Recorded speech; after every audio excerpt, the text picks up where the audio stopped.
കാട്ടിൽ പണ്ട് ഒരു വൃദ്ധനായ കാക്ക ഒരു വൃക്ഷത്തിൽ കൂട് കെട്ടി പാർത്തിരുന്നു. കബിഞ്ചലൻ എന്നൊരു പക്ഷിയും ആ മരത്തിൻ്റെ പൊത്തിൽ താമസമുറപ്പിച്ചിരുന്നു. അയൽക്കാരല്ലേ, അവർ വലിയ ചങ്ങാതികളായി. അല്പനേരം പോലും പിരിഞ്ഞിരിക്കുന്നതിൽ സങ്കടമായി. ഒരു ദിവസം സന്ധ്യയ്ക്ക് കബിഞ്ചലൻ മടങ്ങിയെത്തിയില്ല. കാക്കയ്ക്ക് വളരെ സങ്കടമായി. ആ സമയം ദീർഘകർണൻ എന്ന മുയൽ കബിഞ്ചലൻ്റെ ഗുഹയിൽ കയറി താമസമാക്കി. കബിഞ്ചലൻ വന്നപ്പോഴല്ലേ കാര്യം പ്രശ്നമായത്. അവർ തമ്മിൽ താമസ സ്ഥലത്തിന് തർക്കമായി.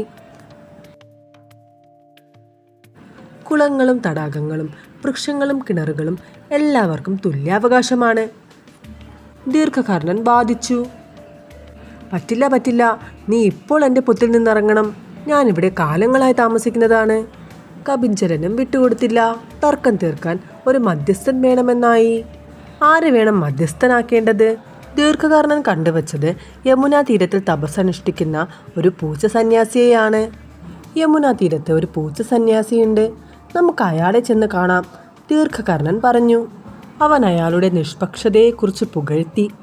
പാവം കബിഞ്ചലനും അത് വിശ്വാസമായി. അവർ രണ്ടുപേരും കൂടി പൂച്ച സന്യാസിയുടെ അടുത്തേക്ക് പുറപ്പെട്ടു. ഇതൊക്കെ കണ്ടുകൊണ്ടിരുന്ന കാക്കയും അവരുടെ പുറകെ ചെന്നു. രണ്ടുപേരും സിദ്ധികർണൻ എന്ന പൂച്ച സന്യാസിയുടെ മുന്നിലെത്തി.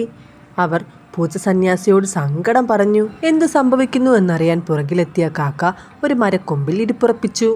മുയലിനെയും പക്ഷിയെയും അടുത്ത് കിട്ടിയ പൂച്ച സന്യാസിക്ക് സന്തോഷമായി.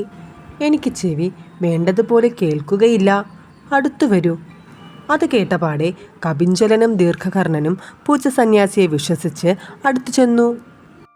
അടുത്തെത്തേണ്ട താമസം സന്യാസി രണ്ടുപേരുടെയും കഥ കഴിച്ചു. നീചന്മാർ ഏതു വേഷത്തിലായാലും തിരിച്ചറിയാൻ പഠിക്കുക. നീചന്മാരെ ഒരിക്കലും വിശ്വസിക്കരുത്.